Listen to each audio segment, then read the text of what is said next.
దేవుడు తనకిచ్చినటువంటి వరాలు అన్నిటినీ మర్చిపోతూ వచ్చినాడు. యేసుక్రీస్తు ప్రభువారు ఇస్కరియోతు యూదాని ఏర్పరచుకున్నాడు. యేసు ప్రభువారు 12 మంది శిష్యుల్ని ఏర్పరచుకున్నాడు. ఆ 12 మంది శిష్యుల్లో ఇస్కరియోతు యూదాను కూడా ఏర్పరచుకున్నట్లుగా దేవుని వాక్యంలో రాయబడుతూ వచ్చింది. లూకాసు సువార్త 6వ అధ్యాయము, లూకాసు సువార్త 6వ అధ్యాయము 13వ వచనం చదవండి. లూకాసు సువార్త 6:13. ఉదయమైనప్పుడు ఆయన తన శిష్యులను పిలిచి వారిలో 12 మందిని ఏర్పరిచి వారికి అపోస్తలులని పేరు పెట్టాను. వీరెవరనగా అంటే ఇక్కడ మనం చూస్తే ఇక్కడ అందరి పేర్లు, శిష్యులు 12 మంది పేర్లు ఇక్కడ రాయబడుతూ వచ్చినాయి. 16వ వచనంలో ఇస్కరియోతు యూదా గురించి కూడా రాయబడుతూ వచ్చింది. ద్రోహియగు 16వ వచనం, ద్రోహియగు ఇస్కరియోతు యూదా. కాబట్టి యేసుక్రీస్తు ప్రభువారు తనను 12 మందిని ఆయన రాత్రంతా ప్రార్థన చేసి, మనం చూస్తే 12వ వచనంలో రాయబడింది, ఆ దినముల యందు ఆయన ప్రార్థన చేయటం యందు కొండకు వెళ్ళి దేవుని ప్రార్థించటం యందు రాత్రి గడిపెను. రాత్రంతా ప్రార్థన చేసి ఉదయమైనప్పుడు తన శిష్యులను పిలిచి 12 మందిని వారిలో యేసుప్రభువారికి చాలామంది శిష్యులు ఉన్నారు. అయితే వారిలో 12 మందిని వారిని పిలిచి ప్రత్యేకించుకుని వారికి అపోస్తలులని పేరు పెట్టాడు అనమాట. అలాగే ఇస్కరియోతు యూదా కూడా వారిలో ఉన్నాడు. ఇస్కరియోతు యూదా కూడా వారిలో ఉన్నాడు. కాబట్టి ఆయన ఇస్కరియోతు యూదాని ఏం చేస్తూ వచ్చినాడు? ఏర్పరచుకున్నాడు. ఈ 12 మందిలో 11 మందిని పక్కన పెడదాం. మరి ఇస్కరియోతు యూదా గురించి మనము ప్రభు యొక్క శరీరంలో రక్తంలో పాలు పొందక మునుపు మనం ఇస్కరియోతు యూదా జీవితం ఏ రీతిగా ఉందో మనం పరీక్షించుకుని ప్రభు యొక్క శరీరంలో రక్తంలో మనం పాలు పొందాం. ఇస్కరియోతు యూదా విషయంలో దేవుడు ఇస్కరియోతు యూదాని యేసు ప్రభువారు ఏర్పరచుకున్నాడు అనమాట. ఏర్పరచుకుని వారికి అపోస్తలులని పేరు పెడుతూ వచ్చినాడు. మార్కు సువార్తలో 3వ అధ్యాయము, మార్కు సువార్త 3వ అధ్యాయము 13-14 వచనాలు.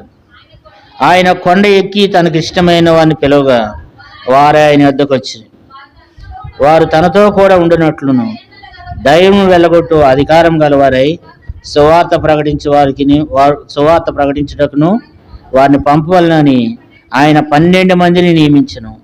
ఇక్కడ మనం చూస్తే వారు ఎవరైనా కానీ ఇక్కడ కూడా మరలా 12 మంది శిష్యుల పేర్లు ఇక్కడ కూడా చదువుతూ వచ్చినాడు. 19వ వచనములో ఆయనను అప్పగించిన ఇస్కరియోతు యూదా అని వారు. కాబట్టి ఇస్కరియోతు యూదాని దేవుడు ఏం చేస్తూ వచ్చినాడంట? ఆయన మరి 3వ అధ్యాయం మార్కు సువార్త 13వ వచనములో ఆయన కొండ ఎక్కి తనకు ఇష్టమైన వారిని పిలువగా, అంటే యేసు ప్రభువారు తనను ఎంతో ఇష్టపడి తనను 12 మంది శిష్యుల్లో ఒక్కనిగా చేసుకున్నాడు అనమాట. కాబట్టి 12 మంది శిష్యుల్లో ఒక్కనిగా చేసుకుని తనకిష్టమైన వాడిగా, ఇప్పుడు చూడండి, ఏర్పరచుకున్నాడు. తర్వాత తనకిష్టమైన వారిని ఆయన ఎన్నిక చేసుకున్నాడు. తర్వాత వాళ్ళకి ఏమి ఇచ్చినాడు? సువార్త ప్రకటించే అధికారం ఇచ్చినాడు. సువార్త ప్రకటించడానికి తర్వాత చూడండి, మత్తయి సువార్త 10వ అధ్యాయం 1వ వచనం. మత్తయి సువార్త 10వ అధ్యాయం. ఆయన తన 12 మంది శిష్యులను పిలిచి అపవిత్రాత్మను వెలగొట్టుటకును ప్రత్యేకమైన రోగమును ప్రత్యేకమైన వ్యాధిని స్వస్థపరుటకు వారికి అధికారం ఇచ్చును. కాబట్టి వారిని మరి ఏర్పరచుకోవటమే కాదు, తనకిష్టమైన వారిని 12 మందిని కోరుకోవటమే కాదు, తర్వాత వాళ్ళకి ఏం చేస్తూ వచ్చినాడంట? అధికారం అనుగ్రహిస్తూ వచ్చినాడంట. ఏంటి అధికారం అంటే, ఆ 12 మంది శిష్యులను పిలిచి అపవిత్రాత్మను వెళ్ళగొట్టుటకును ప్రత్యేకమైన రోగమును ప్రత్యేకమైన వ్యాధిని స్వస్థపరచుటకును వారికి అధికారం ఇచ్చి ఉన్నాడు. 2వ వచనం నుండి మనం చదువుకుంటే శిష్యుల పేర్లన్నీ కూడా 2వ వచనం నుండి 4వ వచనం వరకు రాయబడుతూ వచ్చినాయి. చివరి వచనంలో యూదా గురించి కూడా 4వ వచనంలో రాయబడుతూ వచ్చింది. అయితే ఇక్కడ మనం చూస్తే యేసుక్రీస్తు ప్రభువారు వారికి అధికారం ఇచ్చినాడు. మరి ఇస్కరియోతు యూదాకు కూడా ఏం అధికారం ఇచ్చినాడంటే అపవిత్రాత్మను వెళ్ళగొట్టడానికి, తర్వాత ప్రత్యేకమైన రోగమును బాగు చేయడానికి, వ్యాధిని స్వస్థపరచడానికి ఇస్కరియోతు యూదాకు కూడా యేసు ప్రభువారు అధికారం ఇచ్చినట్లుగా దేవుని వాక్యంలో మనం చూస్తూ ఉన్నాం. లూకాసు సువార్త 9వ అధ్యాయం 1వ వచనంలో కూడా ఆయన తన 12 మంది శిష్యులను పిలిచి సమస్తమైన దయ్యముల మీదను శక్తిని, అధికారమును, రోగమును స్వస్థపరచు వరమును అనుగ్రహించను.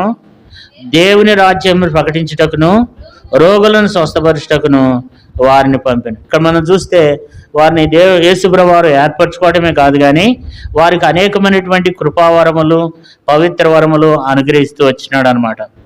వారికి అనేకమైనటువంటి వరాలు ఇచ్చినాడు కదా, వారికి అనేకమైనటువంటి కృపావరములు అనుగ్రహిస్తూ వచ్చాడు అనమాట. మార్క్స్ వార్త 6వ అధ్యాయంలో కూడా మనం చదువుకుంటే అక్కడ కూడా రాయబడుతూ వచ్చింది. మార్క్స్ వార్త 6వ అధ్యాయం 7వ వచనం. చదువమ్మా, ఎన్నో వచ్చిన.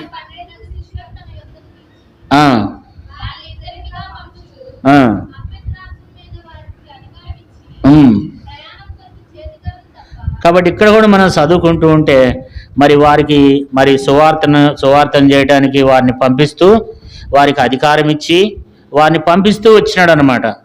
ఎక్కడెక్కడ పంపిస్తూ వచ్చినాడు? 6వ వచనం చదవండి. చుట్టుపట్లనున్న గ్రామంలో తిరుగుచు బోధించుండెను. ఆయన 12 శిష్యులను తన యొద్దకు పిలిచి వారిని ఇద్దరిద్దరుగా పంపుచు అపవిత్రాత్మ మీద వారిని అధికారం ఇచ్చి. కాబట్టి ఇక్కడ మనం చూస్తే సాతాను శక్తులన్నిటి మీద అధికారం ఇచ్చి వారిని పంపుతూ వచ్చినాడు. చనిపోయి వారిని లేపి అధికారం ఇచ్చినాడు. వాడు ప్రార్థన చేస్తే, ఇస్కరియోతు యూదా ప్రార్థన చేస్తే మిగతా 11 మందిని విడిచిపెడదాం. ఇస్కరియోతు యూదా ప్రార్థన చేస్తే చనిపోయిన వాళ్ళు కూడా ఏం చేసేవాళ్ళు? లెగిచేవాళ్ళు అనమాట. మత్తయి సువార్త 10వ అధ్యాయము, మత్తయి సువార్త 10వ అధ్యాయము 8వ వచనం చదవండి. రోగులను స్వస్థపరచుడి, చనిపోయిన వారు లేపుడి, కుష్ఠరోగులను శుద్ధులుగా చేయుడి, దయ్యములను వెళ్ళగొట్టుడి, ఉచితముగా పొందిరి, ఉచితముగా ఏడి. కాబట్టి ఇక్కడ మనం చూస్తే మరి చనిపోయిన వారి మీద కూడా, చచ్చిన వాళ్ళు కూడా ప్రార్థన చేస్తే లేచి కూర్చునేవాళ్ళు అనమాట. అలాంటి శక్తిని యేసుప్రభువు వారు తనకు అనుగ్రహించినాడు, అలాంటి అధికారాన్ని ఇచ్చినాడు. కానీ ఇప్పుడు తాను అధికారాన్ని త్రోసివేశాడు. మరి దేవుడు ఏర్పరచుకున్నటువంటి యేసుప్రభువు వారు ఏర్పరచుకున్నాడు, ఆ ఏర్పాటును తోసివేశాడు.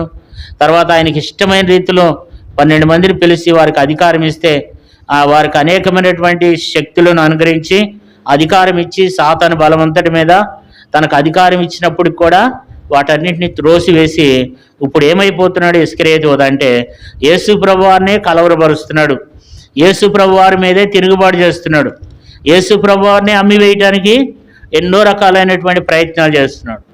ఏ స్థితిలో నుంచి ఏ స్థితిలోనికి వచ్చేసినాడంటే ఇస్కరియోతు యూదా. మరి ఇక్కడ మనం చూస్తే యోహాను సువార్త 13వ అధ్యాయము 21వ వచనంలో చదువుకున్నాం.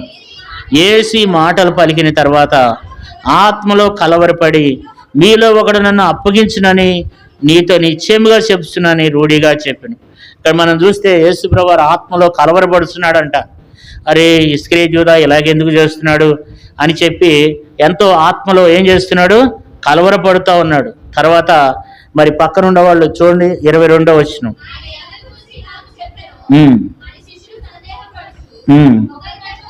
వాళ్ళు ఏం చేస్తున్నారంటే ఎవరి గురించి చెప్తున్నాడు? మనలో ఎవరు అప్పగించేది? మీలో ఒకడా నన్ను అప్పగిస్తున్నాడు అన్నప్పుడు వాళ్ళు ఒకరి తట్టు ఒకరు చూసి అరే నువ్వా అనుకుంటున్నారు. కానీ ఇస్కరియోతు యూదా కూడా వాళ్ళతోనే ఉన్నాడు, కానీ ఎవరికి తెలియదు ఇస్కరియోతు యూదా ఆయన అప్పగిస్తున్నాడు అన్న సంగతి కదా. అయితే అక్కడ ఒక శిష్యుడు ఉన్నాడు. 23వ వచనంలో ఆయన రొమ్మున ఆనుకొని, ఆయన ఎవరు? ఏ శిష్యుడు అయినా చెప్పండి? యేసుప్రభువు వారు రొమ్మున ఆనుకుంటున్నాడు. ఎవరైనా? యోహాను. ఈయన ఏం చేస్తున్నాడంటే యేసుప్రభువు వారి పక్కనే కూర్చుని ఉంటాడు అనమాట. యేసుప్రభు చెప్పిన మాటలన్నీ వింటూ ఉంటాడు. యేసుప్రభువు వారి పక్కనే రొమ్మున ఆనుకొని కూర్చుని ఉన్నాడు అనమాట. ఎవరిని గురించి చెప్పినా అని మరి అది తమకు చెప్పమని సీమోను పేతురు సైకిల్ చేస్తున్నాడు అనమాట. అసలు ఎవరి గురించి చెప్పాడో కొంచెం కనుక్కోమని చెప్తున్నాడు. కారణం ఏంటంటే మరి అసలు ఎవరి గురించి చెప్పారనేది ఎవరికి అర్థం కావట్లేదు. అయితే 25వ వచనం చూడండి. అతడు యేసు రొమ్మున ఆనుకొని ప్రభువా ఎవడని ఆయన్ని అడిగాను.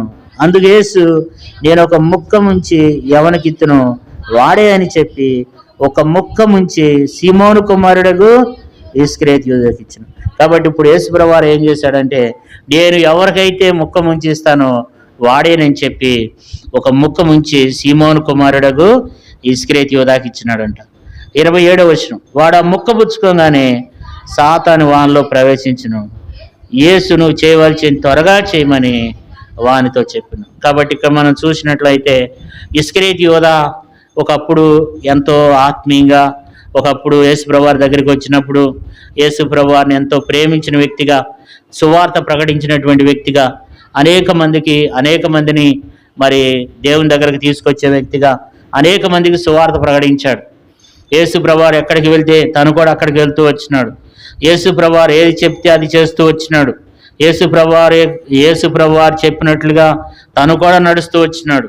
కానీ ఇప్పుడు ఏమైపోయినాడంటే తనలో సాతానుడు ప్రవేశించి మరి దేవుని యొక్క చిత్తము నుండి, దేవుని యొక్క ఉద్దేశం నుండి ఏం చేస్తూ వచ్చినాడంట, తొలగిపోతూ వచ్చినాడంట.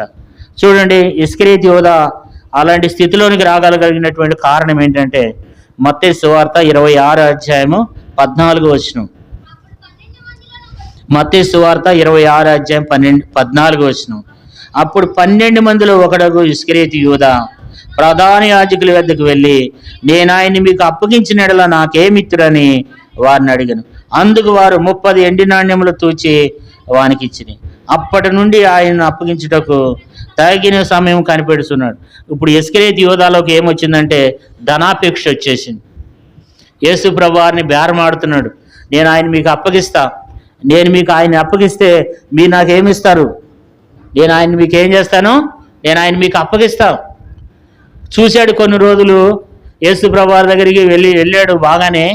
యేసు ప్రభువారి దగ్గరికి వెళ్ళిన తర్వాత అక్కడికి యేసు ప్రభువారు తన గుణమేరిగి ఏం చేశాడంట, డబ్బు సంచి తనకే ఇచ్చాడు. అయినా సరే దాంట్లో కొంత దొంగతనం చేస్తూ వస్తున్నాడు, కానీ అయినా తృప్తి చాలే, ఏదో సంపాదించాలని. మొట్టమొదటిలో వచ్చినప్పుడు ఆత్మీయంగానే వచ్చాడు.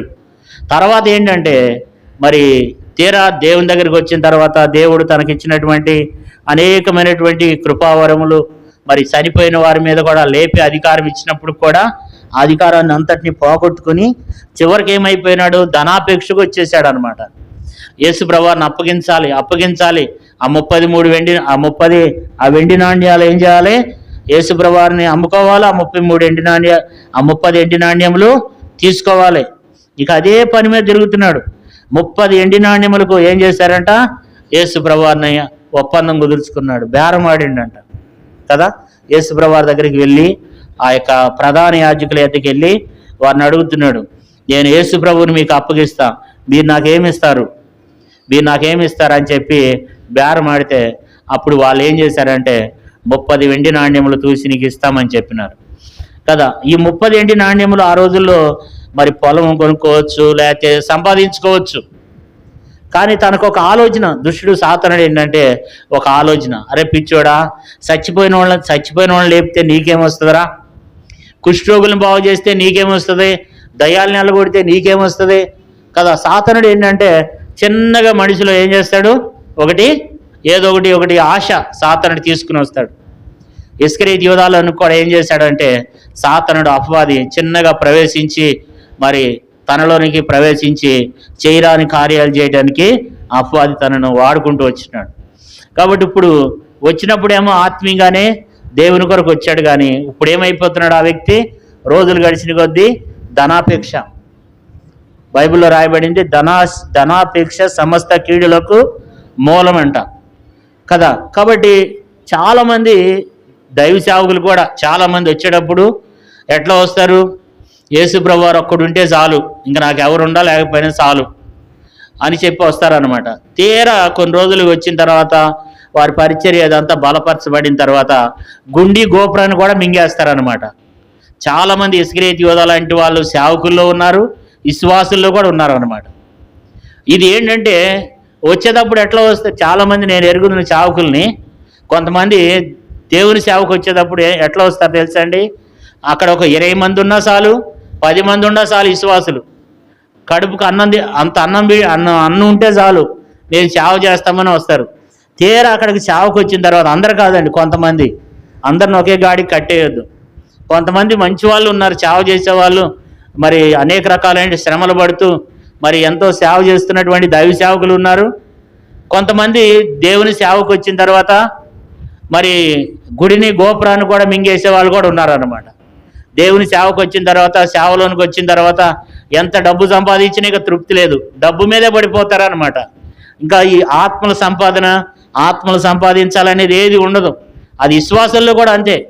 మొదట్లో నమ్ముకునేటప్పుడు ఎట్లా ఉండదు మన స్థితి ఏది? ఒకప్పుడు సరైనటువంటి సైకిల్ ఉందా మనకు? ఒకప్పుడు సరైనటువంటి ఇల్లు ఉందా మనకు? దేవుడు మనల్ని ఆశీర్వదించిన కొలది మనం కూడా అంతే. ఇస్కరేతీయులాగా దేనో దాని మీద, ఒక డబ్బు మీదో లేకపోతే రకరకాల పనుల మీద పడిపోయి దేవుని పక్కన పెట్టే చేస్తాం. దేవుని కంటే ఎక్కువగా ధనానికి ఎక్కువ ప్రాముఖ్యత ఇవ్వటం అన్నమాట. దేవుని సన్నిధి కంటే, దేవుని కార్యాల కంటే కూడా మరి ఆ ధనం మీద ఆసక్తి కలిగి ఉండటం అనేది అది మనకు. అందుకని బైబిల్లో యేసుప్రభువారు ఒక మాట అన్నాడు, మీరు సిరికిని దేవునికిని దాసులు గుండా నేర్రు అన్నాడు. ఉంటే నువ్వు సిరికన్నా దాసుడిగుండు, డబ్బు కన్నా దాసుడిగుండు, లేకపోతే దేవుని కన్నా దాసుడిగుండు. ఈ రెండింటికి ఉండొద్దని చెప్పినాడు. ఈ లోకంలో చూసే ప్రపంచంలో అనేక మంది చేసే పని ఏంటంటే ధనాపేక్ష. డబ్బు సంపాదించాలి. ఇదే టార్గెట్, ఇంకా రెండో టార్గెట్ లేదు. అది విశ్వాసుల్లో చూస్తున్నాం, కొంతమంది దైవ సేవకులు కూడా వస్తున్నాం. కొంతమంది మాత్రమే నేను చెప్పేది. అందరూ అలాంటి వాళ్ళు, విశ్వాసుల్లో కూడా అలాంటి వాళ్ళు అందరూ ఉండరు. కొంతమంది ఎంత డబ్బున్నా దేవుని కొరకు ఎంతో పౌరుషంగా, దేవుని కొరకు ఎంతో ఆత్మీయంగా ఉండి దేవునితో ఉంటారు. కొంతమంది ఇక డబ్బే శాశ్వతం, ఈ పనే శాశ్వతం, లేకపోతే ఈ ఉద్యోగమే శాశ్వతం, లేకపోతే మాకు ఈ గేదెలే శాశ్వతం, మాకు ఈ పొలాలే శాశ్వతం, లేకపోతే మాకు ఉద్యోగాలే శాశ్వతం, లేకపోతే మాకు ఈ కొట్టే శాశ్వతం. దేవునికి ఇచ్చే ప్రాముఖ్యత అంతా దేని కొరకు వెళ్ళిపోతుంది? ధనాపేక్ష కొరకు వెళ్ళిపోతుంది. ధనాపేక్ష మీద మనుషులు ఏం చేస్తున్నారంటే ఎక్కువైనటువంటి మక్కువ పెట్టేసి దేవుని కంటే కూడా ఎక్కువగా ధనం మీద ఏం చేస్తున్నారు? ధనం మీదే టార్గెట్ పెట్టి జీవిస్తూ ఉన్నారు. అలాంటి వారంగా మనం ఉండకూడదు కదా. ఇస్కరేతీయుల అలాంటి వాడుగానే అయిపోతూ వచ్చినాడు. ఏం చేస్తూ వచ్చినాడంట? 30 ఎండి నాణ్యములకు యేసుప్రభువుని ఏం చేస్తూ వచ్చినాడు? బేరమాడుతున్నాడు. ఇప్పుడు 30 ఎండి నాణ్యములకు కదా. మొట్టమొదట ఇస్కరేతీయుల పతనానికి గల కారణం ఏంటంటే ధనాపేక్ష. ఏదో సంపాదించాలి. మరి సాతానుడు తనకు పేరేపడి ఇచ్చుంటాడు, అరే పిచ్చోడా, నువ్వు స్వస్థపరుస్తా తిరిగితే నీకు ఎవడు రూపాయి ఇస్తాడు రా, నువ్వు చచ్చిపోయిన వాడు బతికిస్తా తిరిగితే ఎవడు రూపాయి ఇస్తాడు, సువార్త చేస్తూ ఉంటే జోలు తగిలించుకొని సంచి తగిలించుకొని సువార్త చేస్తే నీకెవడు డబ్బులు ఇస్తాడు రా, ఇదిగో నువ్వు ఈ పని చేయి, యేసు ప్రభువుని నమ్మేసేయి, ఇదిగో 30 ఎండి నాణ్యములు ఇస్తారు, నీ లైఫ్ లాంగ్ కూర్చుని తినొచ్చు నువ్వు అని చెప్పి సాతానుడు ఎన్నో ఆలోచనలు ఇచ్చి ఉంటాడు. సంపాదించుకోరా, నీ ఇష్టం వచ్చిన సంపాదించుకో. మరి సంత పెట్టుకోవడం నీ దగ్గరే ఉంది కదా, సంచి కూడా ఎవరి దగ్గర ఉంది? ఇస్కరేతీయుల దగ్గరే ఉంది. నీ ఇష్టం, దాంట్లో నీకు కావాల్సినంత దోసుకో, నీ ఇష్టం వచ్చిన దీనంటే మొత్తానికైతే తను సంపాదన మీదే ధ్యాస, డబ్బే శాశ్వతం అనుకున్నాడు. దేవుని విడిచిపెట్టేశాడు దేవుని బిడ్డ. కాబట్టి ఇస్కరేతీయుల ఆ పతనం అయిపోయినాడు. కారణం ఏంటంటే ఇస్కరేతీయుల పతనం అవడానికి గల కారణం ఏంటంటే ధనాపేక్ష కదా. అపోస్తుల కార్యములు తనను గురించినటువంటి ఒక మాట ఉంటుంది చూడండి. అపోస్తుల కార్యములు 1వ అధ్యాయము 15వ వచనం. అపోస్తుల కార్యములు 1:15. ఆ కాలమందు ఇంచుమించు 120 మంది సహోదరులు కూడి ఉండగా, లేదా 16 వచనం చదవమ్మా. సహోదరులారా, యేసును పట్టుకొనిన వారికి త్రోవ చూపిన యూదాను గూర్చి పరిశుద్ధాత్మ దావీదు ద్వారా పూర్వ పలికిన లేఖనము నెరవేర్చి ఉండెను. 17 వచనం చూడండి. అపోస్తుల కార్యములు 1:17. అతడు మనలో ఒకడిగా ఎంచబడిన వాడై ఈ పరిచర్యలో పాలు పొందును. ఈ యూద ద్రోహం వల్ల సంపాదించిన రోకలనిచ్చి ఒక పొలం కొనును. అతడు తలకిందులుగా పడి నడిమికి బద్దలైనందున అతని పేగులన్నీ బయటకు వచ్చును. యూదా చూసినట్లయితే యూదా తప్పిపోయినాడు. కారణం ఏంటంటే 25వ వచనం చూడండి. తన చోటికి పోవుటకు యూదా తప్పిపోయి పోగొట్టుకునినా ఈ పరిచర్యలోను అపోస్తులత్వంలోను పాలు పొందుటకు వీరిద్దరిలో నువ్వు ఏర్పరచుకున్నావని కనపరచమనేది. ఇక్కడ మనం చూసినట్లయితే యూదా 25వ వచనంలో తన చోటికి పోవుటకు యూదా తప్పిపోయి పోగొట్టుకున్న ఈ పరిచర్య, దేవుని పరిచర్యను తప్పిపోయి ఏం చేస్తూ వచ్చినాడంట? పోగొట్టుకుంటూ వచ్చినాడంట. దేవుని పరిచర్య చేయాలంటే ఇప్పుడు నర్సాపు చెరువు గ్రామానికి వెళ్ళాలి. అది ఎంతో ధన్యత. దేవుని పరిచర్య చేయడానికి దేవుడు ఇచ్చినటువంటి ఒక ధన్యత. అది మనం లేదా గ్రామానికి వెళ్ళి సువార్త ప్రకటన చేయాలి. అది దేవుని యొక్క చిత్తం. సువార్త చేసేటప్పుడు మరి ఎన్ని రకాల ఎదిరింపులు వచ్చినా, ఎన్ని రకాల ఆటంకాలు వచ్చినా ఏం చేయాలి? ఆ పరిచర్య చేయాలి. సువార్త పరిచర్య చేయడం అది దేవుని చిత్తం. దేవుని కొరకై నడవటం దేవుని చిత్తం. కానీ యోధా ఏం చేస్తూ వచ్చినాడంట? ఈ పరిచర్యలోను అపోస్తులత్వంలోను ఇదన్నిటిలో ఇస్కరియోతు యోధా తప్పిపోయినాడు. ఇస్కరియోతు యోధా తప్పిపోవడానికి గల కారణం ఏంటంటే మొట్టమొదటి ధనాపేక్ష. దేవుని పక్కన పెట్టేశాడు. ఎట్లా డబ్బు సంపాదించాలి, ఎట్లా ఇల్లు సంపాదించాలి, ఎట్లా ఆస్తులు సంపాదించాలి, నా పేరు మీద ఎన్ని చేసుకోవాలి, ఇదే చివరికి తన జీవితం ఏమైపోయిందండి? ఉర్రేసుకున్నాడంట. ఉరి పెట్టుకుని ఆ ఉరితాడు దిగి కింద పడి పొట్ట పగిలి పొట్టలున్న పేగులన్నీ బయటకు వచ్చి చచ్చిపోయాడంట. ఎంత దారుణమైన పరిస్థితుల్లోకి వచ్చినాడు చూడండి. తన పిలుపుని, తన ఏర్పాటును దేవుడు తన ఎడల కలిగి ఉన్నటువంటివన్నిటిని కూడా పోగొట్టుకున్నాడు. కాబట్టి ఈ లోకం ఎలాంటిదంటే తుచ్చమైనది. ఇది ఏమి కూడా ఎన్నికలేంది. నువ్వెంత పరుగులు తీసినా మీరు చూడండి, దేవునికి ఎక్కువ ప్రాముఖ్యత ఇస్తున్నారా, మీ డబ్బు కొరకు, మీ పనుల కొరకు ఎక్కువ ప్రాముఖ్యత ఇస్తున్నారా? చాలా మంచి గమనించండి. ఈ దినాన మరి అనేక మంది దేవునికి ఎక్కువ ప్రాముఖ్యత ఇస్తున్నారా? మీకు మీ పనులు, ఆదివారం కూడా దేవుని పక్కన పెట్టేస్తారు. ఆదివారం కూడా దేవుని పక్కన పెట్టేస్తారు. ఇంకా ఇస్కరియోతు యోధా బతికే ఉన్నాడు, చచ్చిపోలా. ఆ రోజుల్లో ఇస్కరియోతు యోధా చచ్చిపోయాడేమో కానీ ఈ రోజుల్లో కూడా ఇంకా సాతాను సంఘముల్లో ఇస్కరియోతు యోధా బతికే ఉన్నాడు, చచ్చిపోలవాడు. ఇంకా అనేక మంది ఏం చేస్తున్నారంటే మొదట్లో ఆత్మీయంగా నమ్ముకున్నప్పుడు అన్ని రకాలుగా బలవంతులుగా ఉంటారు. తర్వాత రోజులు గడిచిన కొద్దీ ప్రతి ఒక్కడు ఒక ఇస్కరియోతు యోధా అయిపోతాడు. ఇక అనుభవం పెరిగిన కొద్దీ ఒక ఇస్కరియోతు యోధా అయిపోతాడు. ధనాపేక్ష దేవుడు కొంచెం ఆశీర్వదించి ఒక మంచి ఇల్లు ఇస్తే, లేకపోతే ఒక మంచి పొలం ఇస్తే, లేకపోతే ఒక మంచి ఉద్యోగం ఇస్తే ఇక అవే శాశ్వతం అనుకుంటాడు. వాటితోనే ఏం చేస్తుంటారు? వాటితోనే తిరుగుతూ ఉంటారు. ఇక అదే ఇక శాశ్వతం అనుకుంటారు అనమాట. ఇస్కరియోతు యోధా కూడా అలాంటి వాడే. చాలామంది అనుకుంటారు ఇస్కరియోతు యోధా చచ్చిపోయాడు అనుకుంటారు. ఇస్కరియోతు యోధా ఏం చచ్చిపోలా. ఇస్కరియోతు యోధా ఇవ్వాటి వరకు కూడా సంఘంలో ఉన్నాడు. ఆ లక్షణాలు కలిగినటువంటి వారు సంఘంలో అనేక మంది ఉన్నారు కదా. వాళ్ళు ఎంత మాత్రం కూడా ఈ భూమి మీద ఏం పొందలేరు. వాళ్ళు నరకానికి పాత్రులు. వస్తే రావచ్చు, మందిరానికి రావచ్చు, కానీ వారు నరకానికి పాత్రులు. కాబట్టి ఇప్పుడు ఇస్కరియోతు యోధా ఏమైపోతూ వచ్చినాడు? ధనాపేక్ష.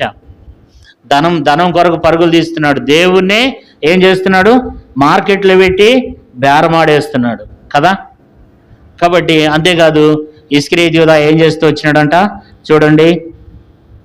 మరి మొదటి విషయం ఏంటంటే ధనాపేక్ష కలిగి ఉన్నాడు.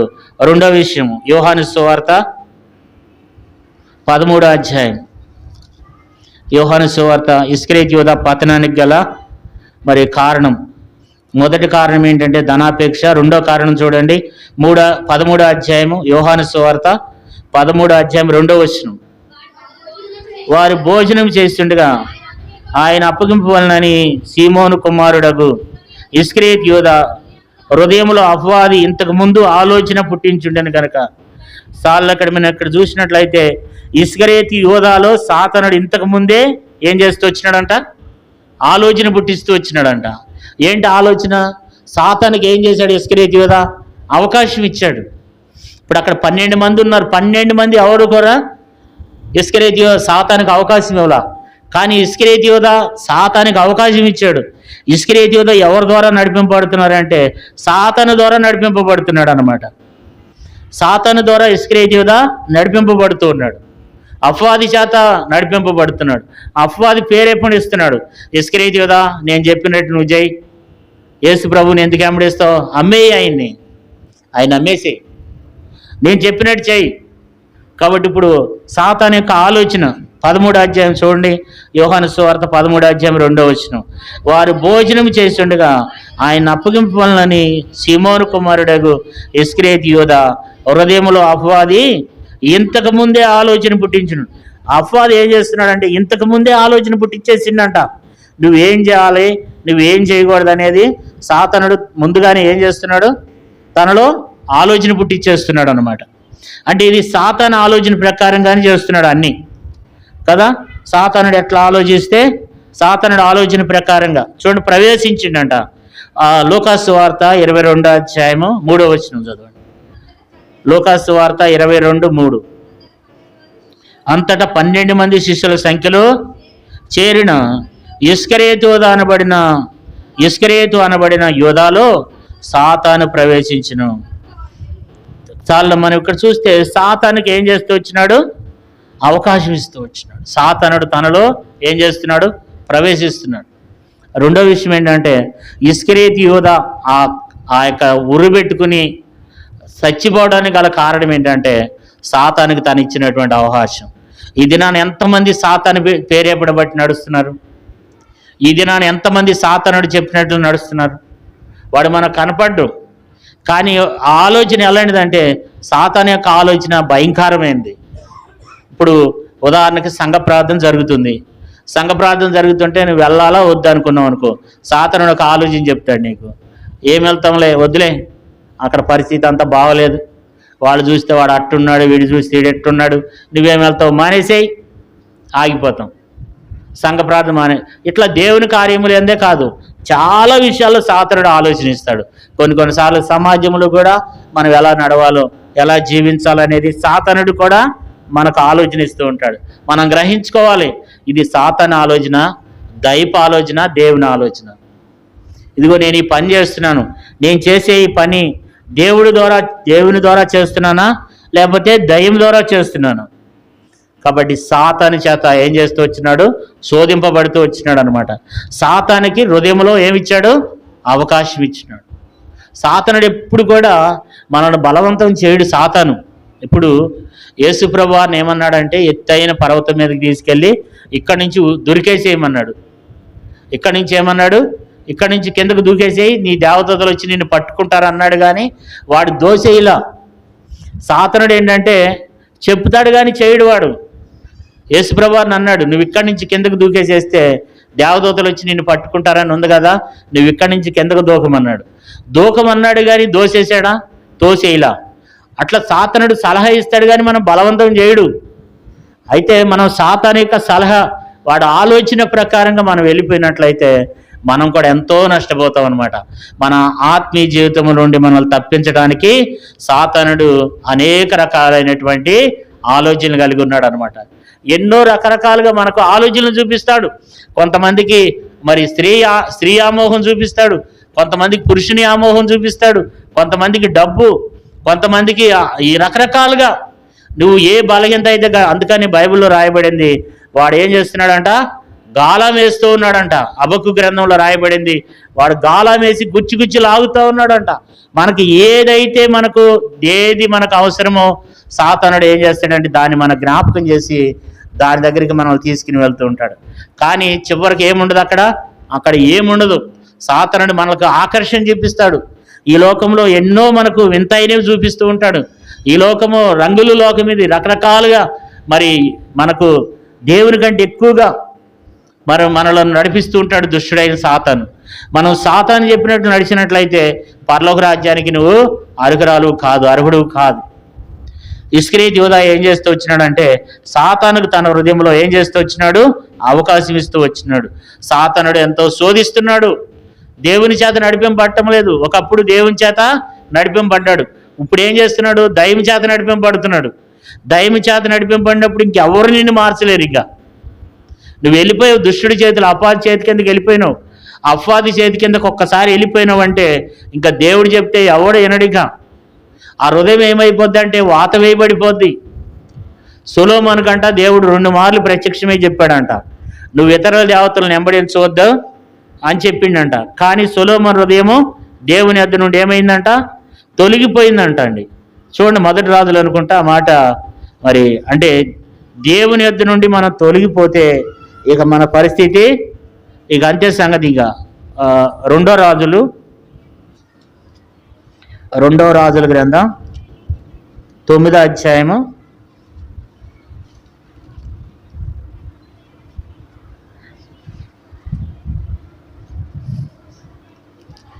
1 ఒక మాట ఉంటుంది, నువ్వు ఇతర దేవతలు సొలొమోను నువ్వు మొదటి రాజులు అనుకుంటా 11వ అధ్యాయం అనుకుంటా. చూడండి, మొదటి రాజుల గ్రంథం 11వ అధ్యాయము 9వ వచనం. అతనికి 2 మార్లు ప్రత్యక్షమై నువ్వు ఇతర దేవతలను వెంబడింపవలదని అతనికి ఆజ్ఞాపించినను సొలొమోను హృదయము ఆయన యొద్ద నుండి తొలగిపోయాను.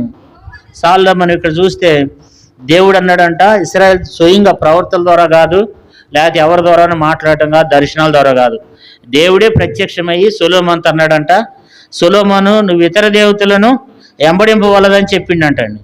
కానీ మరి దేవుడు తనను ఎంబడింపవలదని చెప్పినప్పుడు కూడా సొలొమోను హృదయం దేవుని యొద్ద నుండి తొలగిపోయిందంట. మన యొక్క జీవితం కూడా అంతే. ఇస్కరియోతు యోధాకి యేసు ప్రభువారు తర్వాత చాలా చెప్తాడు, కానీ ఇస్కరియోతు యోధా వినడు. ఎప్పుడైతే మనం అపవాది యొక్క చేతిలోకి వెళ్ళావంటే నువ్వు ఎంతమంది చెప్పినా సరే ఎవడు వినడిగా. ఎందుకంటే మళ్ళా దేవుడు రక్షిస్తే తప్ప అపవాది చేతిలోకి మనం వెళ్తే ఇంకా అంతే సంగతి. ఇస్కరియోతు యోధా కూడా ఏం చేస్తూ వచ్చినాడంటే అపవాది యొక్క చేతిలోనికి వెళ్ళిపోతూ వచ్చినాడు, సాతాను యొక్క ఆలోచన కిందకి వెళ్ళిపోతూ వచ్చినాడు. ఇప్పుడు ఏం చేస్తూ వచ్చినాడు అంటే మరి మత్తయి సువార్త 26వ అధ్యాయం, దేవుని వాక్యంలో మత్తయి సువార్త 26వ అధ్యాయము 14వ వచనం. అప్పుడు 12 మందిలో ఒకడు ఇస్కరియోతు యోధా ప్రధాన యాజకుల యొద్దకు వెళ్ళి నేను ఆయన మీకు అప్పగించినట్లా నాకేమిత్తురని సార్లు మనం ఇక్కడ చూసినట్లయితే ఎవరి దగ్గరికి వెళ్తున్నాడు? యేసు ప్రభు వారికి విరోధంగా, యేసు ప్రభు వారికి విరోధంగా జీవిస్తున్నటువంటి వ్యక్తుల దగ్గరికి వెళ్ళినాడు. యేసు ప్రభు అంటే వాళ్ళకి పడదు, దుష్టుల యొద్దకు వెళ్ళాడు అనమాట. దుష్టులతో సహవాసం చేస్తున్నాడు. ఎవరి యొద్దకు వెళ్ళాడంట? వాళ్ళకి యేసు ప్రభు అంటే పడదు, క్రీస్తుకు విరోధులు వాళ్ళు. వాళ్ళు వాళ్ళు వాళ్ళు మతంలో ఉన్నారు, వాళ్ళు మార్గంలో లేరు, వాళ్ళు మతంలో ఉన్నారు, మతం అనే ముసుగులో ఉన్నారు వాళ్ళు. కాబట్టి వాళ్ళ దగ్గరికి వెళ్ళినాడు. వారు మతోన్మాదులు. వాళ్ళు ఎవరంటే మతం ముసుగులో ఉన్నటువంటి మతోన్మాదులు, వాళ్ళ క్రీస్తుకు విరోధులు. వాళ్ళతో సహవాసం చేస్తున్నాడు, వాళ్ళ దగ్గరికి వెళ్తున్నాడు.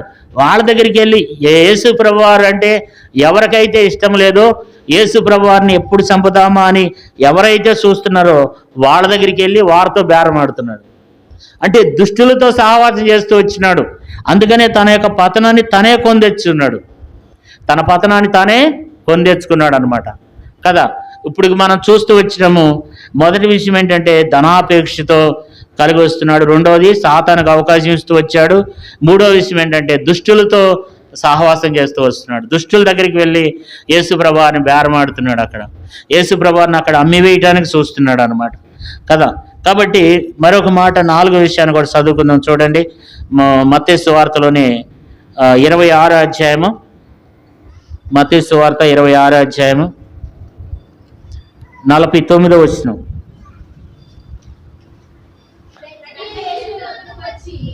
మత్తయి సువార్త 26వ అధ్యాయం 49వ వచనం. వెంటనే యేసు యొద్దకు వచ్చి బోధకుడానికి శుభమని చెప్పి ఆయనను ముద్దు పెట్టుకును. యేసు చెలికాడ నువ్వు చేయవచ్చినది చేయమని అతనితో చెప్పగా వారు దగ్గరికి వచ్చి ఆయన మీద పడి ఆయన పట్టుకుంది. ఇక్కడ మనం చూస్తే బోధకుడానికి శుభం అని చెప్పి ఏం చేశాడంట అండి? ముద్దు పెట్టుకున్నాడంట. 49వ వచనంలో మరొకసారి చదువుకుందాం. చూడండి, 49వ వచనం. వెంటనే యేసు యొద్దకు వచ్చి బోధకుడా నీకు శుభమని చెప్పి ఆయనను ముద్దు పెట్టుకొనెను. ఈ ముద్దు ఎలాంటిదంటే వేషధారణ ముద్దు అన్నమాట. ఇది ప్రేమతో పెట్టిన ముద్దు కాదు, ఇది దొంగ ముద్దు కదా. ముద్దు అంటే ప్రేమతో పెట్టేది ముద్దు. ఇప్పుడు ఒక తండ్రి తన కుమారునికి పెట్టేది అలాంటి ప్రేమతో ఏ కల్ముషం లేకుండా పెట్టేది ముద్దు. కానీ వీడు పెట్టే ముద్దు ఎలాంటిదంటే ఇది కపటం కలిగినటువంటి ముద్దు, వేషధారణ, పైన ఒకటి లోపల ఒకటి. ఇప్పుడు కొన్నిసార్లు మనం కూడా అట్లాగే ఉంటాం అన్నమాట. మనం చాలామంది అంటే మనకి ఇష్టం ఉండదు, కానీ ప్రైజ్లాడి చెప్తాం, తప్పదు కదా, చెప్పకపోతే ఏమనుకుంటారు అని. మనంలో కూడా ఇస్కరియోతు యోధా ఉన్నాడు. ఎందుకంటే మనం కూడా అట్లాగే ఉంటాం, పైకి ఒకటి లోపల ఒకటి. లోపలేమో ఇష్టం ఉండదు, కానీ పైకి మాత్రం ప్రైజ్లాడి చెప్తాం కదా మనం కూడా. అట్లాగే ఇస్కరియోతు యోధా కూడా ఏం చేస్తున్నాడు అంటే వేషధారణ కలిగి ఉన్నాడు. ఏం చెప్తున్నాడు అక్కడ 49వ వచనంలో? వెంటనే వచ్చి యేసు యొద్దకు వచ్చి బోధకుడానికి శుభమని చెప్పి ఆయన ముద్దు పెట్టుకున్నాడు కదా. వెంటనే వచ్చి బోధకుడానికి శుభమని చెప్పి ముద్దు పెట్టుకున్నాడు. ఎందుకు ముద్దు పెట్టుకున్నాడు అంటే ముందే చెప్పాడు సైనికులతో, నేను ఇదిగో పలానా చోటకి వెళ్తున్నాను. ఎందుకంటే శిష్యులందరూ యేసు ప్రభువారు ఎట్లా ఉంటారో శిష్యులు కూడా అట్లాగే ఉంటారనమాట. యేసు ప్రభువారు లాగానే గడ్డం పెంచుకుని, జుట్టు పెంచుకుని, యేసు ప్రభువారు లాగానే నిలువు టంగిలు వేసుకుని ఉంటారు వాళ్ళంతా. యేసు ప్రభువారు లాగానే అందరూ ఒకే రీతిగా ఉంటారు. ఆ సైనికులకు తెలియదు, ఆ లోకస్తులకు తెలియదు యేసు ప్రభువారు ఎవరో. వాళ్ళు యేసు ప్రభుని కనుక్కోవాలంటే ఎట్లా? అందరూ ఒకే రీతిగా ఉన్నారు 11 మంది. ఇప్పుడు ఇస్కరియోతు యోధాకు తెలుసు కాబట్టి, అంతేకాదు ఆయన పలుమార్లు ఆ స్థలానికి వెళ్తూ ఉండేవాడంట, గెత్సెమనే తోటకి. ఆ స్థలం ఇస్కరియోతు యోధాకు తెలుసు కాబట్టి ఇప్పుడు ఏం చేశాడంటే, నేను వెళ్ళి ఆయన ముద్దు పెట్టుకుంటా, నేను ఎవరినైతే ముద్దు పెట్టుకుంటానో ఆయనే యేసు అని చెప్పాడు. కాబట్టి ఇప్పుడు వెళ్ళి ఏం చేశాడంటే, ఇస్కరియోతు యోధా వెళ్ళి యేసు ప్రభువారిని ఏం చేస్తూ వచ్చినాడు? ముద్దు పెట్టుకుంటూ వచ్చినాడు అనమాట. ఇస్కరియోతు యోధా యొక్క జీవితం ఏమైపోయిందంటే వేషధారణతో జీవించేస్తున్నాడు. పైన ఒకటి లోపల ఒకటి, పైన ఒకటి లోపల ఒకటి, కపటం కలిగినటువంటి ముద్దు, వేషధారణతో కలిగినటువంటి ముద్దు. ఇలాంటి జీవితాన్ని ఇస్కరియోతు యోధా కలిగి ఉన్నాడు కదా. అయితే యేసు ప్రభువారు ఏమంటున్నాడంటే, చెలికాడా నువ్వు చేయవలసింది చేయమని ఆయనతో చెప్పిన. కాబట్టి ఈ వేషధారణ జీవితాన్ని కలిగి ఇస్కరియోతు యోధా జీవిస్తూ వస్తున్నాడు. యేసు ప్రభువారు అన్నాడు చెలికాడా అంటున్నాడు. చెలికాడా అంటే నేను నిన్ను ఎంతో ప్రేమించినాను, ఇప్పుడు వరకు కూడా నేను ప్రేమిస్తున్నాను యూదా, కానీ నువ్వు మాత్రం ఏం చేయట్లేదు, నన్ను ప్రేమించటం లేదు, నన్ను అర్థం చేసుకోవట్లేదు. కాబట్టి వేషధారణ జీవితాన్ని జీవిస్తూ వస్తున్నాడు. వేషధారణ జీవితం మనలో కూడా అలాంటి వేషధారణ జీవితం ఉందేమో. అందుకని యేసు ప్రభువారు అంటాడు వేషధారులారా అంటాడు. కాబట్టి వేషధారులుగా ఉండకూడదు. బైబిల్లో మరి చూస్తూ ఉంటే వేశ్యలన్నా పరలోక రాజ్యానికి వెళ్తారంట, కానీ వేషధారులు పరలోక రాజ్యానికి వెళ్ళరంటే దేవుని బిడ్డలారా. కాబట్టి వేషధారులు పరలోక రాజ్యానికి వెళ్ళరు. కాబట్టి ఇస్కరియోతు యోధా వేషం వేసుకున్నాడు, పైన ఒకటి లోపల ఒకటి, ముద్దు పెట్టుకుంటున్నాడంట. అందరి ముందు ఏం చేస్తున్నాడు? ఎంతో ప్రేమ చూపినట్లుగా బోధకుడా నీకు శుభం అని చెప్పి యేసు ప్రభువారిని ఏం చేస్తూ వచ్చినాడు? ముద్దు పెట్టుకుంటూ వచ్చినాడు అనమాట. ముద్దు పెట్టుకున్నాడు. ఆయన అప్పగించడానికి ఎన్నో రకాలైనటువంటి పన్నాగాలు ఇస్కరియోతు యోధా వేస్తున్నట్లుగా దేవుని వాక్యంలో చూస్తూ ఉన్నాం కదా. కాబట్టి ఇస్కరియోతు యోధా ఏం చేస్తున్నాడు? వేషధారణ జీవితాన్ని కలిగి ఇస్కరియోతు యోధా జీవిస్తూ ఉన్నాడు ప్రియులారా. కాబట్టి ఇప్పుడు యేసు ప్రభువారిని అప్పగించడానికి ఎన్నో రకాలైనటువంటి ప్రయత్నాలు, ఎన్నో రకాల విధానాలు చేస్తూ ఉన్నాడు. ఇంకో మాట చదువుకుందాం చూడండి, మత్తయి సువార్త 26వ అధ్యాయము 24వ వచనం చూడండి. మత్తయి సువార్త 26వ అధ్యాయము 24వ వచనం. మనిషి కుమారుని గురించి రాయబడిన ప్రకారము ఆయన పోస్తున్నాడు, కానీ ఎవని చేత మనిషి కుమారుడు అప్పగింపబడుతున్నాడో ఆ మనుషునికి శ్రమ, ఆ మనుషుడు పుట్టి ఉండి నెడల వానికి మేలని చెప్పెను. ఆయన అప్పగించిన యూదా బోధకుడా నేనా అని ఆయన అడగగా ఆయన నువ్వన్నట్టే అన్నాడు. యేసు ప్రభువారు ఇస్కరియోతు యూదా దగ్గరికి వచ్చి ఏం చెప్పేవాడంటే, నన్ను అప్పగించేవాడు వాడు పుట్టి ఉండని ఎడల మేలంట. ఇస్కరియోతు యూదా పుట్టకపోవటమే మేలంట అండి. ఇస్కరియోతు యూదా పుట్టకపోవటమే మేలంట. ఎవరితో మాట్లాడుతున్నాడు? డైరెక్ట్గా యూదా దగ్గరే మాట్లాడుతున్నాడు.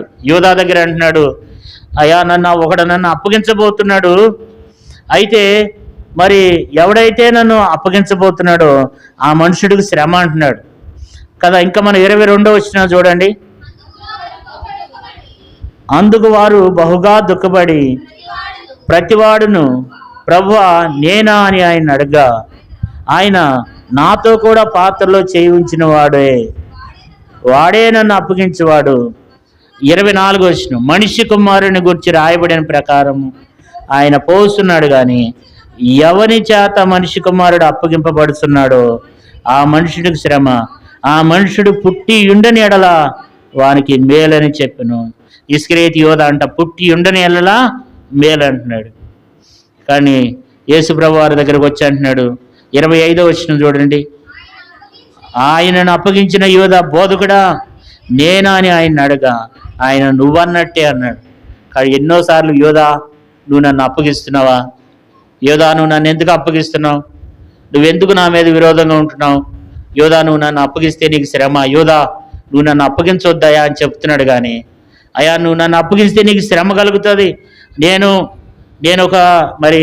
ఒక వాగ్దానం ప్రకారం వచ్చాను, రాయబడిన ప్రకారంగా నేను ఎవరో నన్ను అప్పగిస్తారు, కానీ యోధా నువ్వే ఎందుకు అప్పగిస్తావు? యోధా నువ్వు 12 మందిలో ఒకడవు, నేను నిన్ను ఏర్పరచుకున్నాను, నేను నిన్ను ఎంతో ప్రేమించినాను, నేను నీకు ప్రేమించి నీకు అధికారం ఇచ్చినాను, నీకు ఎన్నో తలాంతులు ఇచ్చినాను, నువ్వు నన్ను ఎందుకు అప్పగిస్తావు? యోధా, నువ్వు నన్ను అప్పగిస్తున్నట్లయితే నీకు శ్రమ అని చెప్పి ఎన్నోసార్లు చెప్తున్నాడు, కానీ సరి చేసుకోవట్లేదు. ఇస్కరియోతు యోధాకి ఎన్నిసార్లు యేసుప్రభువు చెప్పినాడంటే, మనం చదువుకున్నట్లయితే 4 పత్రికల్లో, మరి సువార్త పత్రికల్లో మనం చూస్తూ ఉంటాం. ఇస్కరియోతు యోధాకి మీరు ఇంటికి వెళ్ళినాక చదువుకోనండి, ఈ శివరాజ్యాలు 4 పత్రికలు కూడా శివరాజ్యాలు మీరు చదువుకున్నట్లయితే ఇస్కరియోతు యోధాకి ఎన్నోసార్లు యేసుప్రభువు చెప్పాడు, కానీ ఇస్కరియోతు యోధా ఏనాడు కూడా యేసుప్రభువు చెప్పిన మాట వినలేదు. యోధా, నువ్వే నన్ను అప్పగిస్తున్నావు, నువ్వు పుట్టి ఉండని ఎడల అసలు మేలు అన్నాడు. అయినప్పుడు కూడా అంటున్నాడు, ప్రభా నేనన్నాడు. తనే అన్న సంగతి తనకు తెలిసి కూడా ప్రభా నేనా అని అడుగుతున్నాడు. నువ్వన్నట్టే అని అడుగుతున్నాడు. అయినప్పటికి కూడా ఎంత నిజంగా మన యొక్క జీవితంలో కూడా నీకు నష్టం జరగబోతుంది, నువ్వు ఈ పరిస్థితిలో ఉన్నావు, నువ్వు ఈ శ్రమలో ఉన్నావు, నువ్వు ఎలాంటి పని చేస్తే నువ్వు ఎలాంటి జీవితానికి చివరికి నువ్వు పతనం అయిపోతావు, నువ్వు ఈ రీతిగా నష్టపోతావు, నువ్వు పరలోక రాజ్యానికి వెళ్ళవని దేవుని వాక్యం ద్వారా దేవుడు ఎన్ని హెచ్చరికలు చేసినా మన మనస్సాక్షి కూడా ఏమైపోయిందంటే వాత వేయబడిపోయింది. ప్రియులారా, ఎంతమంది చావుకులన్నా చెప్పు, ఎంతమందిని దేవుడు మన మధ్యకి తీసుకొచ్చి చెప్పించినా మన మనసు ఏమైపోయిందంటే అది కఠినపరచబడిపోయింది.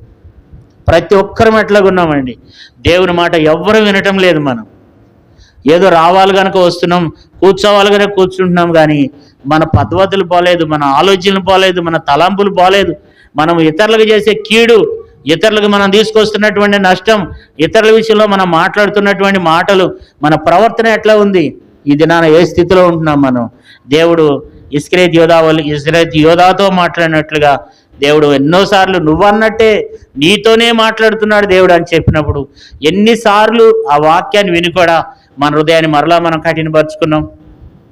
ఎన్నిసార్లు దేవుడు మా వాక్యంతో మాట్లాడుతున్నప్పుడు మనం ఎంతవరకు సరి చేసుకుంటున్నాం? ఏదో అట్లా ఒప్పుకుంటున్నాం, మరలా ప్రభు శరీరంలో రక్తంలో పాలు పొందుతున్నాం, వెళ్ళిపోతున్నాం. అదే పరిస్థితి, ఏ మార్పు లేని యొక్క జీవితం ఇస్కరియోతు యోధాది. ఇస్కరియోతు యోధా ఎంత మాత్రం కూడా సరి చేసుకోలేదు. యేసుప్రభువు నాతో ఇట్లా మాట్లాడుతున్నాడు, ఎందుకంటే యేసుప్రభువు చేసిన కార్యాలన్నీ పక్క నుండి చూశాడు, యేసుప్రభువు చేసిన మేలులన్నీ చూశాడు, యేసుప్రభువు చేసిన అద్భుతాలన్నీ చూశాడు.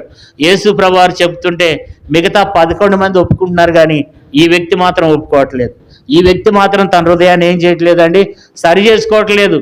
ఇస్కరియోతు యోధా, నువ్వన్నట్టే నీకు శ్రమ, నువ్వు పుట్టి ఉండనేడలా నీకు మేలని చెప్తున్నాడు, కానీ ఏం చేస్తున్నాడండి, ఏం పట్టించుకోవట్లా. మనం కూడా ఈ దినాన ఎంతమంది సేవకులు చెప్పినా, ఎంత వాక్యం చెప్పినా మనం కూడా ఏం చేస్తున్నామంటే వాత వేయబడిపోయింది మన మనస్సాక్షి. వాత వేయబడిపోతే మనకు అనిపిస్తుంది అపవాది కిందకి వెళ్ళిపోయినాం, మనం అనుకుంటున్నాం మన అందరూ నీతిమంతులుగా ఉన్నాం, పరిశుద్ధులుగా ఉన్నాం అనుకుంటున్నాం, కానీ సాతానుడు అపవాది మనలో పట్టుకుని ఉన్నాడు. అపవాది కిందకి వెళ్ళిపోయినాం.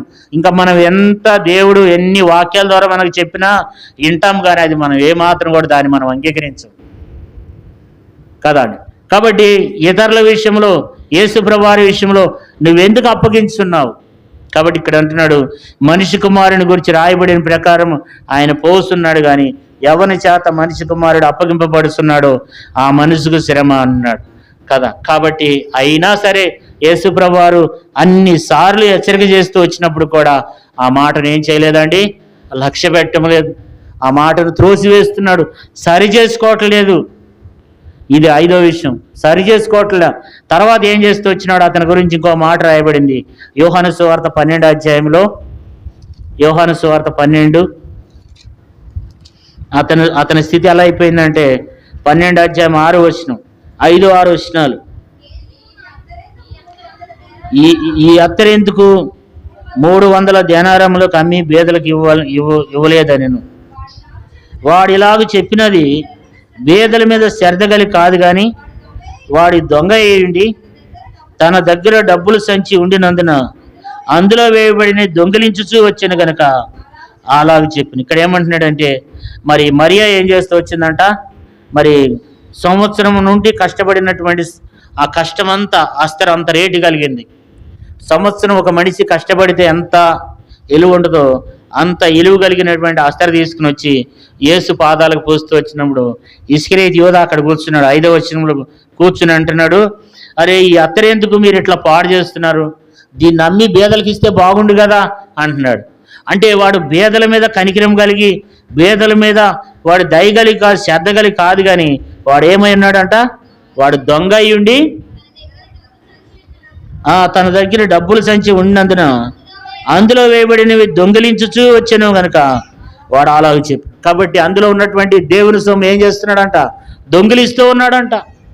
దేవుని కష్టాన్ని ప్రజలందరూ సువార్త నిమిత్తమై, సేవ నిమిత్తమై, దేవునికి పరిచర్య నిమిత్తమై అనేక మంది ప్రజలు ఇస్తుంటే వీడు ఏం చేస్తున్నాడంటే అందులో దొంగిలిస్తూ వస్తున్నాడంట. వాడు దొంగ అయ్యుండి, బైబిల్లో రాయబడింది వాడు దొంగ అయ్యుండి, దొంగ ఏమైపోయినాడండి, ఒకప్పుడు పరిశుద్ధుడైన వాడు, ఒకప్పుడు ఎంతో మరి అనేకమైనటువంటి స్వస్థత కార్యాలు చేసినటువంటి వాడు, యేసు ప్రభువారితో కూడా నడిచినటువంటి వాడు ఇప్పుడు ఏమైపోయినాడంట, దొంగ అయిపోయినాడంట.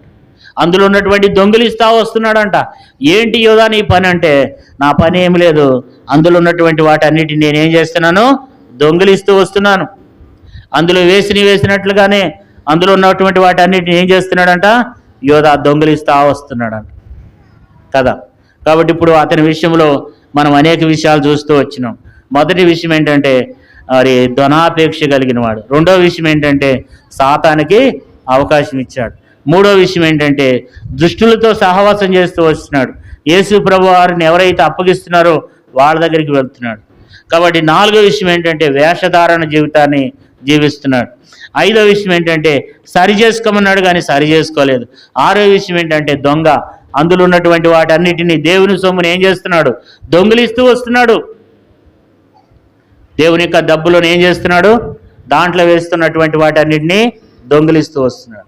సందాపేటలో ఆ సంచిలో డబ్బు సంచి యోధా దగ్గర ఉందంట. ఆ దాంట్లో ఉన్నటువంటి డబ్బుల్ని ఏం చేస్తున్నాడు అంటే దొంగిలిస్తూ వస్తున్నాడు. ఎంతో కొంత దాంట్లో ఉన్నటువంటి వాటిని లెక్కకు వచ్చినవి మాత్రం చెప్తాడు, లెక్కకు రానటువంటి వాటిని ఏం చేస్తున్నాడు, దాంట్లో ఉన్నటువంటి వాటన్నిటిని దొంగిలిస్తూ ఉన్నాడు. ఎంత సంపాదించాడో ఏం చేశాడో తెలియదు, కానీ తన జీవితం ఆ రీతిగా అయిపోతూ వచ్చింది. చివరిగా మనం చూసినట్లయితే మరి యోహాను సువార్త 13వ అధ్యాయము, యోహాను సువార్త 13వ అధ్యాయము 26వ వచనం చూడండి.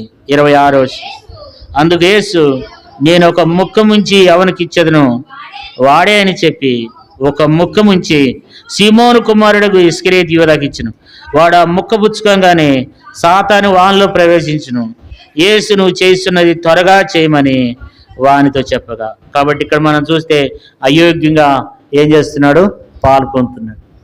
ప్రభు శరీరంలో రక్తంలో ఏం చేస్తున్నాడు, అయోగ్యంగా పాలు పొందుతున్నాడు.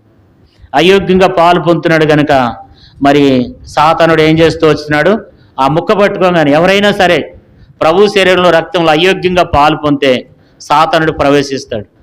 మీకు కనిపించడు, వాడు సాతానుడు ప్రవేశిస్తాడు. వాడు ముక్క పట్టుకోగానే అపవాది వానిలోనికి ఏమైందంట, సాతాను వానిలోకి ప్రవేశించిందంట. అప్పుడు యేసు ప్రభువారు అంటున్నాడు, యోధా నువ్వు చేయవలసింది త్వరగా చేయమంటున్నాడు. కారణం ఏంటంటే సాతాను చేత ఇస్కరియోతు యోధా నడిపింపబడుతూ వచ్చినాడు. చివరికి అంతం ఏంటంటే తను ఉరి పెట్టుకొని ఆ ఉరి తెగిపోయి కింద పడిపోయి తన ప్రాణాన్ని కోల్పోతూ వచ్చినాడు కదా. కాబట్టి మరి యేసు ప్రభువారు తన గురించి లేఖనం రాయబడుతూ వచ్చింది. లేఖనం 41వ కీర్తన 9వ వచనం చూడండి. 41వ కీర్తన 9వ వచనం ఏం చేస్తూ వచ్చినాడంట ఇస్కరియోతు యూదా. 41:9 వచనం, నేను నమ్ముకుని నా హితుడు నా ఇంట భోజనము చేసినవాడు నన్ను తన్నుటకై తన మడమెత్తెను. కాబట్టి మనం ఇక్కడ చూసినట్లయితే యోధాను గురించినటువంటి ప్రవచనం అన్నమాట. యోధాను గురించినటువంటి ప్రవచనం 41వ కీర్తన 9వ వచనం, నేను నమ్ముకుని నా హితుడు నా ఇంట భోజనము చేసినవాడు నన్ను తన్నుటకై తన మడమెత్తును. యేసు ప్రభువారు అమ్ముటేను ఉంటూ యేసు ప్రభువారిని అప్పగిస్తా వస్తున్నాడు. ఈ మాట ఎక్కడుందో చూడండి. యోహాను సువార్త 13వ అధ్యాయము 18వ వచనం చదవండి. యోహాను సువార్త 13:18, మిమ్మల్ని అందరిని గురించి నేను చెప్పలేదు, నేను ఏర్పరచుకున్న వాడిని నేను ఎరుగుదును కానీ నాతో కూడా భోజనం చేయవాడు నాకు విరోధముగా తన మడమెత్తినని లేఖనం నెరవేర్చగా ఇలాగ జరుగును. కాబట్టి ఇక్కడ మనం చూసినట్లయితే ఇది ప్రవచనం. దావీదు ప్రవచించాడు అంటాడు. యేసు ప్రభువారు అంటే తిరుగుతూనే ఉన్నాడు. యేసు ప్రభువారి మీదకి ఏం చేశాడంట?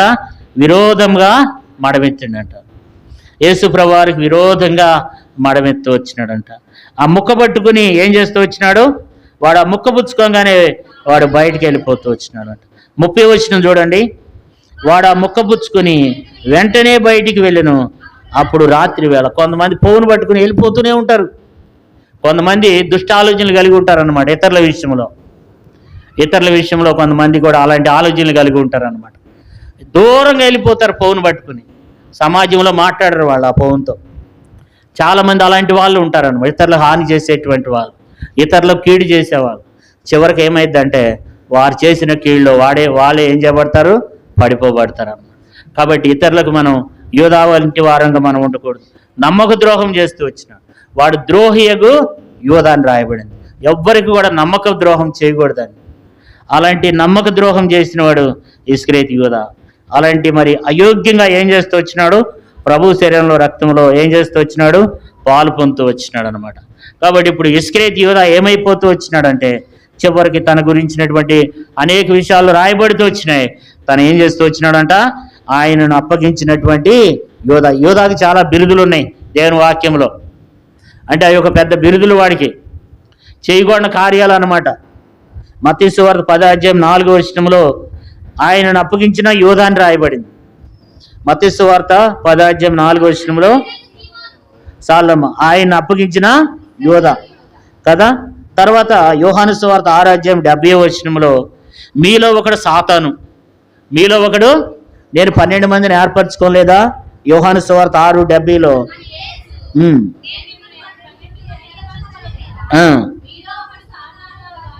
కాబట్టి మీలో ఒకడు సాతాను. నేను 12 మందిని ఏర్పరచుకున్నా, కానీ 12 మందిలో ఒకడు ఎవరంట? సాతాను కదా. తర్వాత 17 యోహాను సువార్త 17:12 ఇక్కడ ఏం రాయబడిందంటే నాశన పుత్రుడు అంట. యోధా ఎవరంట? నాశన పుత్రుడు. యోహాను సువార్త 17:12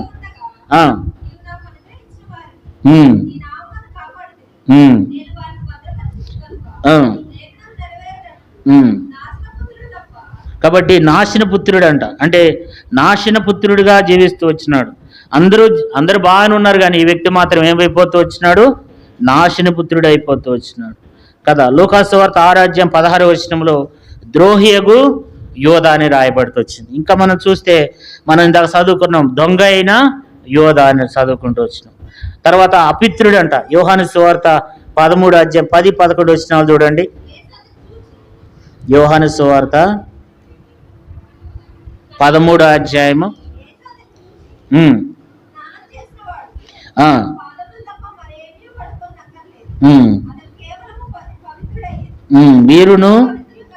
మీరును పవిత్రులు కానీ మీలో అందరూ పవిత్రులు కారను.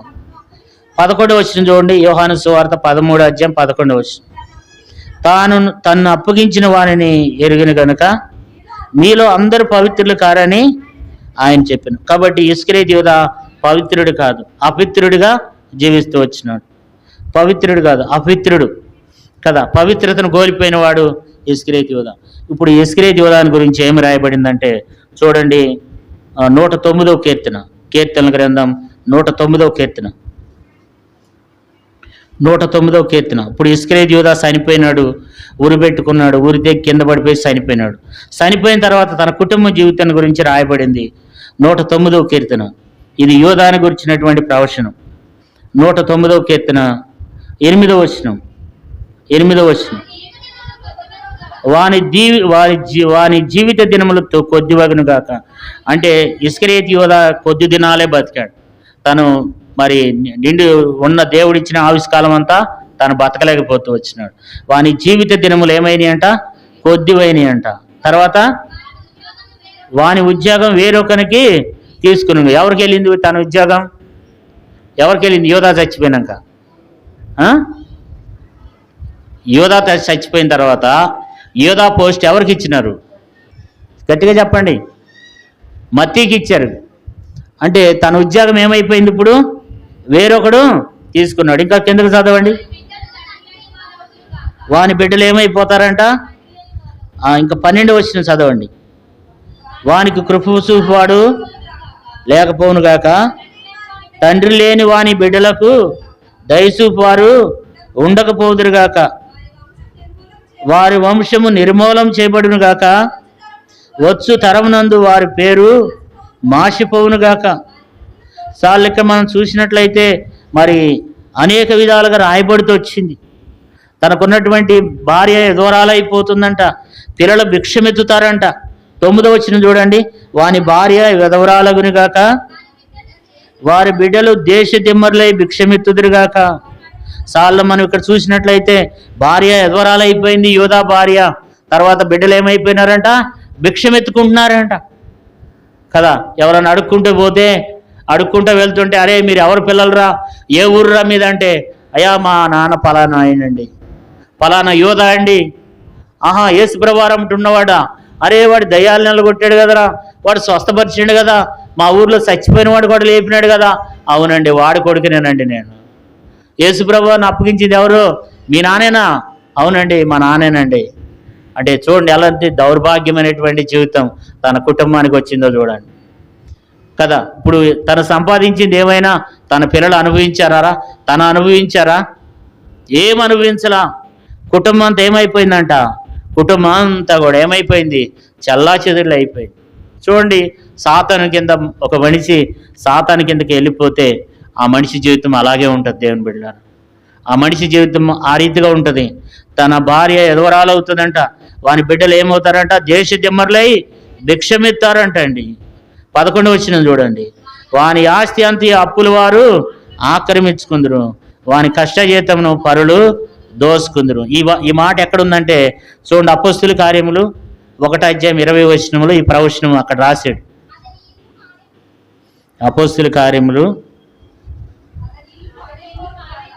1వ అధ్యాయం 20వ వచనం అమ్మా. ఫస్ట్ నుంచి చదువుకుందాం. 1వ అధ్యాయం అపోస్తుల కార్యం 20వ వచనం. అతని ఇల్లు పాడైపోవును గాక, దానిలో ఎవడనో కాపురం ఉండుకుపోవును గాక, అతని ఉద్యోగం వేరొకటి తీసుకున్నాడు గాక అని కీర్తనల గ్రంథంలో రాయబడి ఉన్నది. అంటే దేవుని యొక్క యేసుక్రీస్తు ప్రభువారు గురించినటువంటి యోధాని గురించి ముందే ప్రవచించాడు దేవుడు. దావీదు ద్వారా ముందే ప్రవచనం. అయితే యేసు ప్రభువారు ఏంటంటే, నేను రాయబడిన రీతిగా నేను వచ్చినాను, కానీ నువ్వెందుకు యోధా, నువ్వెందుకు నష్టపోతావు, నువ్వెందుకు నువ్వు అపవిత్రుడు అయిపోతావు, నువ్వెందుకు నాకు దూరం అయిపోతావు. అది రాయబడిన ప్రకారం ఎవడొకరి ద్వారా మనిషి కుమారుడు పోతాడు, కానీ నువ్వెందుకు అపవిత్రం అవుతావు, నువ్వెందుకు నా విషయంలో నువ్వు ఇట్లా చేస్తున్నావు అని చెప్పి యోధా విషయంలో మరి యేసుక్రీస్తు ప్రభువారు మాట్లాడుతూ వచ్చినాడు. యోధా నశించిపోవడానికి యేసు ప్రభువారు ఎంత మాత్రం కూడా అంగీకరించలేదు అనమాట. కాబట్టి ఇప్పుడు యోధా ఏం చేస్తూ వచ్చినాడంటే అనేకమైనటువంటి ఆధిక్యతలు పోగొట్టుకున్నాడు. యోధా ఏం చేశాడంట చూడండి. 1వ అధ్యాయం అపోస్తుల కార్యములు 1వ అధ్యాయం 25వ వచనం.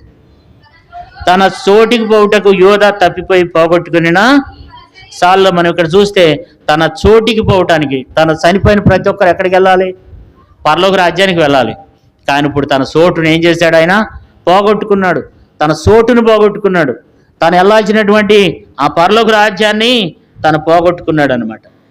ఎందుకంటే యేసు ప్రభువారికి విరోధంగా తన మడమెత్తినాడు, యేసు ప్రభువారిని అప్పగించడానికి పూరుకున్నాడు.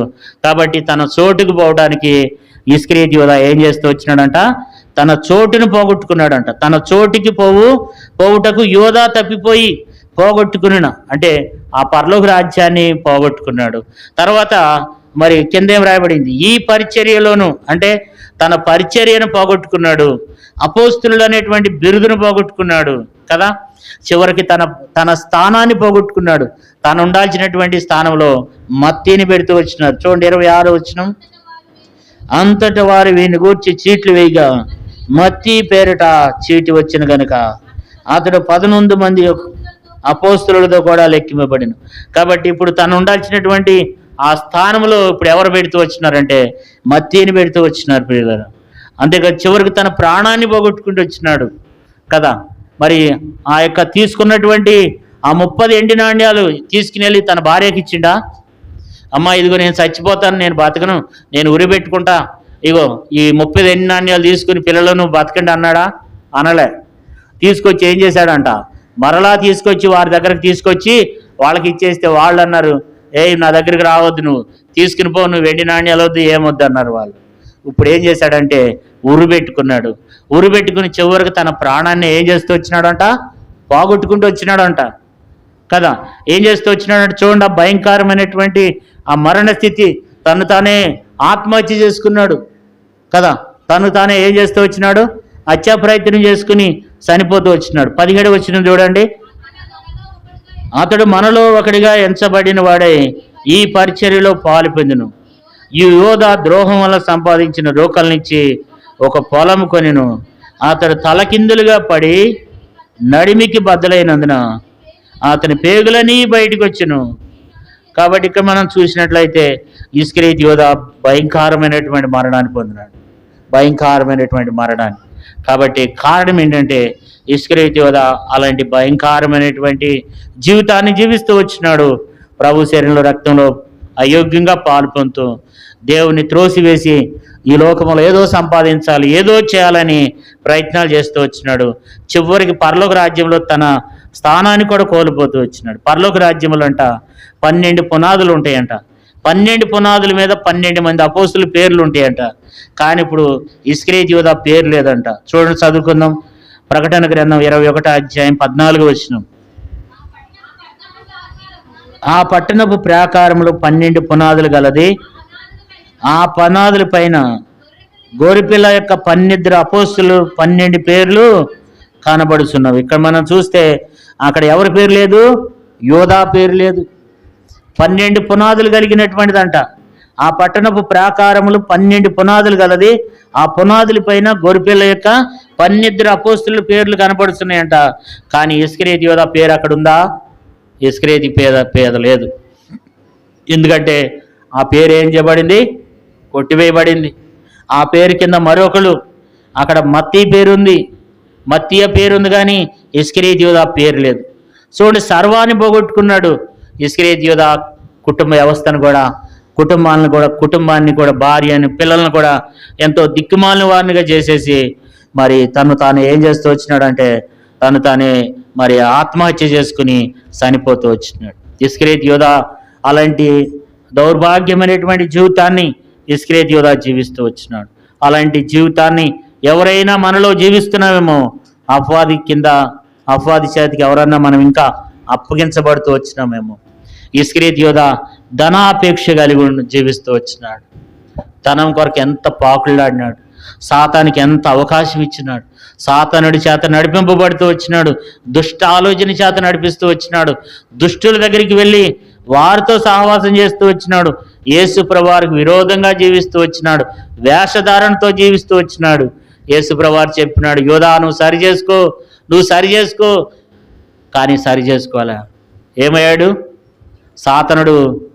ఇప్పుడేమన్నాడంటే, అరే పిచ్చోడా, పేరేపించేది వాడే, మరలా సావటానికి పేరేచిచ్చేది కూడా వాడే, తప్పు చేయించేది వాడే, తప్పు చేసిన తర్వాత చేసిన తప్పుకు తలదించుకునేటట్లు చేసేది కూడా సాతానే.